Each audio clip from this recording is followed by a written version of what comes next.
21 de julho de 2015, Lençóis, Bahia. O céu estava limpo, mas a umidade que subia do vale criava uma névoa fina que dançava entre as formações rochosas da Chapada Diamantina. A temperatura amena de 20 Bitiquátegues convidava a explorar as trilhas que cortavam aquele parque nacional de 152 mil hectares. O guia local, Sebastião Ferreira, 54 anos, observava com atenção, enquanto 3 jovens turistas ajustavam suas mochilas em frente à sua agência de ecoturismo. A trilha do Vale do Pati não é para iniciantes, alertou Sebastião, apontando no mapa os pontos mais desafiadores do percurso. São 5 dias de caminhada, com trechos que ficam isolados durante a temporada de chuvas. Os 3 amigos, Bruno Mendes, 28, fotógrafo freelancer de São Paulo, Mariana Cordeiro, 26, bióloga do Rio de Janeiro, e Lucas Andrade, 29, professor de Educação Física de Belo Horizonte, se conheceram durante a faculdade e compartilhavam a paixão por trilhas de longa distância. Esta seria a 6ª expedição que fariam juntos, comemorando 5 anos de amizade e aventuras. Estamos preparados, respondeu Bruno, ajustando a câmera profissional Canon EOS 7D, que pendia do pescoço. Fizemos a trilha do Aconcagua no ano passado e nos preparamos especificamente para o Vale do Pati há 6 meses. Sebastião assentiu, mas seu semblante permaneceu sério. Havia algo na chapada que inspirava respeito mesmo nos guias mais experientes. As vastidões de pedra, os cânions profundos, os rios subterrâneos, a natureza ali tinha seus próprios termos. O grupo partiu às 6h15 da manhã com provisões para 7 dias, equipamentos de primeiros socorros, GPS e radiocomunicador. O plano era seguir a rota tradicional: Lençóis, Vale do Capão, Vale do Pati, Guiné, com paradas nas casas de moradores locais que serviam como pontos de apoio para os caminhantes. A última comunicação oficial do grupo aconteceu às 16h47 do 2º dia, quando Bruno usou o rádio para informar que haviam chegado ao Morro do Castelo, um dos pontos mais altos da trilha. O sinal estava fraco, entrecortado pela geografia acidentada. Vista incrível, seguindo para a cachoeira do Pernoite na Casa do Senhor. Condições do tempo. Foram as últimas palavras registradas. A mensagem não parecia alarmante. Não havia indícios de perigo ou urgência. Era apenas uma atualização de rotina que se perdeu no ar, levada pelo vento que soprava entre os paredões de pedra da Chapada Diamantina.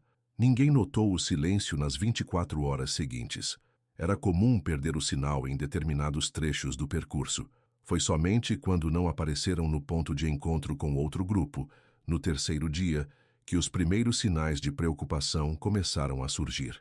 3 dias depois, quando não retornaram à data prevista, Sebastião acionou o corpo de bombeiros. Naquele momento, ele não imaginava que estava iniciando uma das maiores operações de busca e resgate já realizadas na história da Chapada Diamantina. A notícia do desaparecimento dos 3 turistas se espalhou rapidamente pelos noticiários nacionais. Em questão de dias, o pequeno município de Lençóis, com seus 11 mil habitantes, viu-se transformado em base de operações para uma busca que mobilizou mais de 200 pessoas. Estamos trabalhando com várias hipóteses, declarou o capitão Rodrigo Menezes, do Corpo de Bombeiros de Salvador, em entrevista coletiva no 5º dia de buscas. A área é extremamente complexa, com muitos desníveis, cavernas, rios subterrâneos e vegetação densa. As equipes foram divididas em grupos que cobriam diferentes setores do Vale do Pati. Helicópteros sobrevoavam as áreas mais inacessíveis, enquanto cães farejadores percorriam as trilhas principais. Especialistas em resgate em áreas remotas vieram de 3 estados diferentes para auxiliar nas operações. A família de Mariana montou uma base improvisada na Praça Central de Lençóis. Sua mãe, Cláudia Cordeiro, professora universitária aposentada, deixou o Rio de Janeiro no primeiro voo disponível. Minha filha conhece a natureza. Ela sabe como sobreviver, repetia, enquanto distribuía cartazes com as fotos dos 3 amigos. Eles devem ter se perdido, mas vão encontrar um caminho. O pai de Bruno, Carlos Mendes, empresário do setor imobiliário, ofereceu uma recompensa de R$50 mil para quem trouxesse informações concretas sobre o paradeiro do grupo. Meu filho é experiente, mas até os melhores podem se perder. Precisamos de todas as ajudas possíveis. Enquanto isso, a esposa de Lucas, grávida de 5 meses, acompanhava as buscas à distância, impedida pelos médicos de viajar devido a complicações na gestação. Ele precisa voltar, disse em uma videochamada transmitida para os voluntários. Nosso filho precisa conhecer o pai. À medida que os dias se transformavam em semanas, as buscas enfrentavam obstáculos crescentes. Uma tempestade inesperada atingiu a região no 10º dia, elevando o nível dos rios e tornando certas áreas completamente inacessíveis. Equipes de mergulhadores foram chamadas para verificar poços naturais e cachoeiras onde os turistas poderiam ter caído. Após 23 dias, foram encontrados vestígios de um acampamento que poderia ter sido usado pelo grupo, restos de uma fogueira, um lenço que a mãe de Mariana identificou como pertencente à filha e pegadas parcialmente preservadas que seguiam em direção a uma área conhecida como Cachoeira do Funil, um dos pontos mais perigosos da região. Esta área é especialmente traiçoeira, explicou Joaquim Santana, guia local que participava das buscas.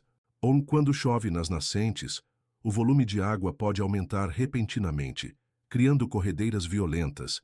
Se estavam acampados próximos ao rio, ele não completou a frase. Não precisava. Todos entenderam a implicação. Aos 45 dias, as buscas oficiais foram reduzidas. Aos 60, foram oficialmente encerradas, mantendo apenas equipes de monitoramento em pontos estratégicos. A decisão foi recebida com protestos das famílias, que contrataram equipes particulares para continuar procurando. Não vamos desistir, afirmou Carlos Mendes em uma coletiva improvisada, com olheiras profundas, marcando seu rosto envelhecido prematuramente. Enquanto não encontrarmos nossos filhos, vivos ou não, continuaremos buscando, mas o tempo é implacável. Aos poucos, as equipes particulares também foram reduzidas. Os recursos escasseavam. A mídia encontrou outras tragédias para cobrir. O caso dos desaparecidos da Chapada, como ficaram conhecidos, foi se transformando em mais uma história não resolvida, mais um mistério sem solução que eventualmente se tornaria parte do folclore local. 4 anos se passaram. O filho de Lucas, Miguel, já dava seus primeiros passos sem jamais ter conhecido o pai. A mãe de Mariana transformou sua dor em ação, fundando a ONG Trilhas Seguras, dedicada a melhorar a segurança em parques nacionais. O pai de Bruno, por sua vez, vendeu seus negócios e se mudou para Lençóis, onde continuava organizando buscas esporádicas com guias locais. O silêncio sobre o destino dos 3 amigos parecia ser a resposta final que ninguém queria aceitar. Até que, numa manhã de março de 2019, o rio decidiu revelar seu segredo. 17 de março de 2019, Rio Paraguaçu, 32 quilômetros a sudoeste de Lençóis. A seca prolongada havia reduzido o nível do rio a um dos pontos mais baixos já registrados, expondo formações rochosas normalmente submersas e criando pequenos bancos de areia ao longo das margens. José Cardoso, 43 anos, pescador artesanal que há 3 gerações vivia às margens do Paraguaçu, notou algo incomum preso entre as rochas enquanto verificava suas redes. O objeto estava parcialmente enterrado na lama, mas um reflexo metálico capturou sua atenção. Pensei que fosse lixo, dessas coisas que o rio traz quando chove forte nas cabeceiras, contou José posteriormente. Mas quando me aproximei, vi que era uma câmera fotográfica, toda suja de lama, presa por uma alça em algumas raízes expostas. A câmera, uma Canon EOS 7D com caixa de proteção à prova de água danificada, estava em condições surpreendentemente boas, considerando que havia passado anos exposta aos elementos. O cartão de memória, protegido dentro de seu compartimento selado, parecia intacto. José levou o equipamento para sua casa, onde tentou, sem sucesso, ligá-lo. No dia seguinte, levou a câmera à delegacia de Lençóis, sem fazer ideia do significado de sua descoberta. O delegado Renato Oliveira reconheceu imediatamente a possível conexão com o caso dos desaparecidos. Assim que vi a câmera profissional com case à prova de água, lembrei que um dos turistas era fotógrafo, explicou. Nós consultamos os registros e confirmamos que Bruno Mendes utilizava esse modelo específico. O cartão de memória foi enviado a um laboratório especializado em Salvador, onde técnicos conseguiram recuperar parte de seu conteúdo. As imagens resgatadas, 174 fotografias e 6 vídeos curtos, foram as primeiras pistas concretas sobre o que aconteceu naquela fatídica expedição, 4 anos antes. As primeiras fotos mostravam momentos felizes. O trio na partida em Lençóis, paisagens deslumbrantes da Chapada, acampamentos ao pôr do sol, refeições compartilhadas, seguiam a cronologia da viagem, construindo uma narrativa visual dos 2 primeiros dias de caminhada.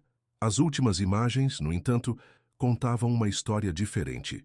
E datadas de 23 de julho de 2015 às 14h32, as fotos finais mostram o grupo em uma área que identificamos como o topo da Cachoeira do Funil, relatou a perita Fernanda Barros. É possível notar que o tempo mudou drasticamente. O céu está escuro e há indícios de chuva forte. Em uma das imagens, pode-se ver ao fundo, a quilômetros de distância, uma parede de água descendo pelos morros. O último vídeo, de apenas 38 segundos, mostrava Mariana e Lucas observando o horizonte com expressões preocupadas, enquanto Bruno, aparentemente gravando com a câmera, narrava: mudança repentina no tempo. Decidimos buscar abrigo. O guia nos alertou sobre as cabeças de água nesta região. Vamos descer para um ponto mais seguro e... O vídeo terminava abruptamente. A data e hora: 23 de julho de 2015, 14h58. A notícia da descoberta da câmera espalhou-se rapidamente. As famílias foram as primeiras a ser notificadas e todas viajaram imediatamente para Lençóis. O pai de Bruno, que nunca havia deixado a região, foi quem reconheceu oficialmente o equipamento. É a câmera dele, confirmou com voz embargada, ao segurar o equipamento danificado. Ele nunca sairia sem ela. Era como uma extensão do corpo dele.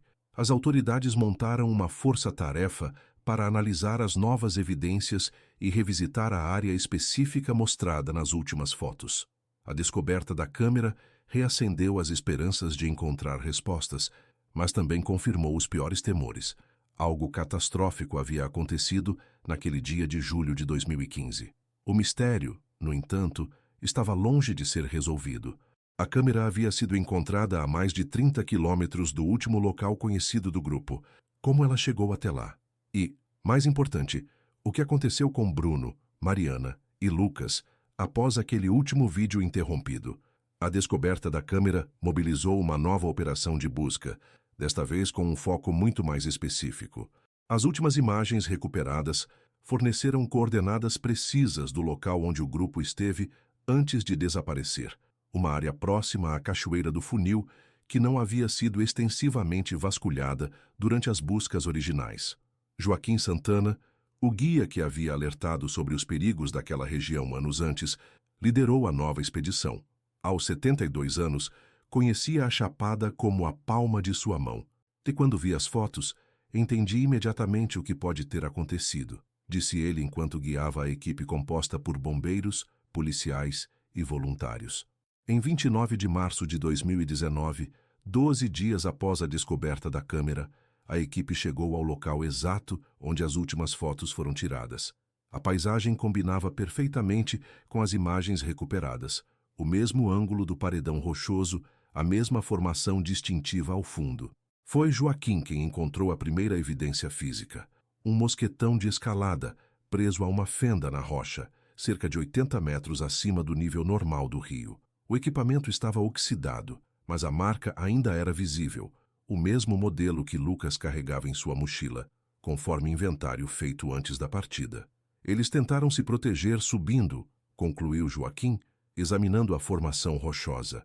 É o procedimento correto quando se enfrenta uma cabeça de água. Buscar o ponto mais alto possível. A equipe expandiu a busca e, ao longo de 3 dias, encontrou mais evidências.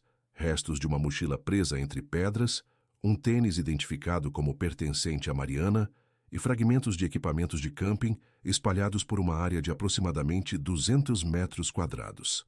Então, em 2 de abril, a descoberta mais significativa, uma caverna parcialmente submersa, localizada 120 metros abaixo do ponto onde o mosquetão foi encontrado. A entrada era praticamente invisível durante períodos de cheia, mas a seca prolongada havia exposto a abertura. O espeleólogo Ricardo Mendonça foi o primeiro a entrar na caverna estreita. O que encontrou dentro confirmou a teoria que começava a se formar. A caverna se estende por aproximadamente 70 metros, relatou. No fundo, encontramos evidências de ocupação humana, restos de uma fogueira improvisada, embalagens de alimentos de emergência e inscrições na parede. As inscrições, feitas com o que parecia ser carvão da fogueira, eram datas 2307, 2407, 2507, seguidas por 3 traços verticais que posteriormente foram interpretados como marcações de dias ou pessoas. Mais ao fundo da caverna, em uma pequena câmara natural, estavam 3 mochilas cuidadosamente organizadas, documentos de identificação protegidos em embalagens plásticas e um caderno impermeável, o diário de campo de Mariana, que a bióloga utilizava para registrar observações científicas durante suas expedições. As últimas páginas do diário, escritas com letra cada vez mais trêmula, finalmente revelaram o que aconteceu naqueles dias finais. 2307. Fomos surpreendidos por uma tempestade brutal. Bruno viu a cabeça de água chegando e conseguimos subir até um ponto mais alto, mas o nível da água continuou subindo. Encontramos esta caverna por puro acaso. Lucas escorregou e, ao se apoiar na parede, percebeu a abertura parcialmente submersa. Entramos com água pela cintura. Estamos encharcados, mas vivos. Tempestade continua lá fora. 2407. A água bloqueou a saída da caverna. Tentamos sair 3 vezes, mas a correnteza é forte demais. Racionamos as provisões. Bruno está otimista. Diz que quando o tempo melhorar e o nível baixar, conseguiremos sair. O rádio foi perdido na correnteza. 2507. A água começou a baixar, mas Lucas está com febre alta. Ferimento na perna direita infeccionou. Sem antibióticos. Mariana e eu nos revezamos aplicando compressas frias. Conseguimos fazer uma pequena fogueira com galhos que flutuaram para dentro da caverna. 2607. Lucas piorou, delirando. Decidimos que precisamos buscar ajuda imediatamente. Plano. Bruno vai tentar sair e buscar socorro enquanto fico com Lucas. Deixamos identificações e pertences aqui caso... Não. Vamos conseguir. 2707. Bruno saiu ao amanhecer. A água já baixou consideravelmente. Lucas não resistiu. Faleceu durante a noite. Não sei o que fazer com o corpo. Não tenho forças para movê-lo. Estou sozinha agora. Se alguém encontrar isso, por favor, avise nossas famílias que nos amamos até o fim. 2807. Bruno não voltou. Água voltou a subir. Ouço trovões distantes. Nova tempestade chegando. Preciso tentar sair agora ou nunca mais sairei. Deixo este diário na esperança de que seja encontrado. Mamãe, pai, amo vocês. Miguel, sinto muito que você crescerá sem seu pai. Ele era incrível e amava você mesmo antes de você nascer. A última entrada terminava abruptamente. Com base nas evidências encontradas e nos registros meteorológicos daquele período, as autoridades conseguiram reconstruir a sequência de eventos. O grupo foi surpreendido por uma cabeça de água, um fenômeno comum na Chapada, onde chuvas intensas nas nascentes podem causar elevações repentinas do nível dos rios, mesmo em áreas onde não está chovendo. Eles buscaram refúgio em uma caverna, que normalmente teria sido uma escolha segura, mas uma segunda onda de tempestades causou inundações sem precedentes, aprisionando-os. Lucas faleceu devido a uma infecção não tratada. Bruno tentou buscar ajuda, mas provavelmente foi arrastado pela correnteza, explicando como sua câmera foi encontrada a dezenas de quilômetros rio abaixo. Mariana, em uma última tentativa desesperada de sobrevivência, também tentou escapar, mas o destino não foi mais gentil com ela. Após 12 dias de buscas intensivas, os restos mortais de Lucas foram localizados no fundo da caverna, preservados pelo ambiente seco que se formou após as inundações. 2 meses depois, durante uma nova operação, ossadas identificadas como pertencentes a Mariana foram encontradas a aproximadamente 3 quilômetros da caverna, presas entre rochas em um trecho estreito do cânion. Os restos de Bruno nunca foram encontrados. apenas sua câmera, um testemunho silencioso da tragédia e, ironicamente, a chave que finalmente trouxe respostas às famílias que esperaram por 4 longos anos. Em 2020, um memorial foi erguido na entrada do Parque Nacional da Chapada Diamantina. 3 pilares de pedra local, cada um com uma placa contendo o nome, foto e uma breve biografia de Bruno, Mariana e Lucas. Ao lado, um 4º pilar menor, com uma mensagem simples. A natureza não é cruel nem bondosa, apenas indiferente. Respeitem suas forças, honrem suas belezas e nunca se aventurem sozinhos. A história dos 3 amigos tornou-se um estudo de caso obrigatório nos treinamentos de guias e montanhistas por todo o Brasil. A ONG, fundada pela mãe de Mariana, conseguiu a implementação de sistemas de alerta precoce para cabeças de água em diversos parques nacionais. E a pequena cidade de Lençóis, porta de entrada para a Chapada Diamantina, nunca esqueceu os desaparecidos da Chapada, 3 jovens cujas vidas foram interrompidas pela força implacável da natureza e cujas últimas horas permaneceram um mistério por 4 anos, até que um rio em seca revelou uma câmera que contava sua história. Miguel, filho de Lucas, hoje com 6 anos, visita anualmente o memorial com sua mãe. Na última visita, deixou um desenho infantil ao pé do pilar de seu pai. 3 figuras de palito sob um céu azul, caminhando entre montanhas verdes. Acima delas, escrito com letra incerta, Papai e seus amigos nas montanhas do céu. A câmera de Bruno, restaurada e funcional, encontra-se em exposição permanente no centro de visitantes do parque, junto com o diário de Mariana e uma cronologia do caso. As últimas fotos que tirou, mostrando a beleza selvagem da Chapada momentos antes da tragédia, foram publicadas em um livro fotográfico cujos direitos autorais sustentam projetos de segurança em trilhas por todo o país. A Chapada Diamantina continua majestosa e imponente, atraindo milhares de turistas todos os anos. Mas agora, todos que percorrem suas trilhas carregam consigo não apenas mapas e equipamentos, mas também a consciência de que a natureza, em toda sua beleza hipnotizante, exige respeito e precaução, e que, por vezes, os mistérios que ela guarda só são revelados quando ela mesma decide compartilhá-los.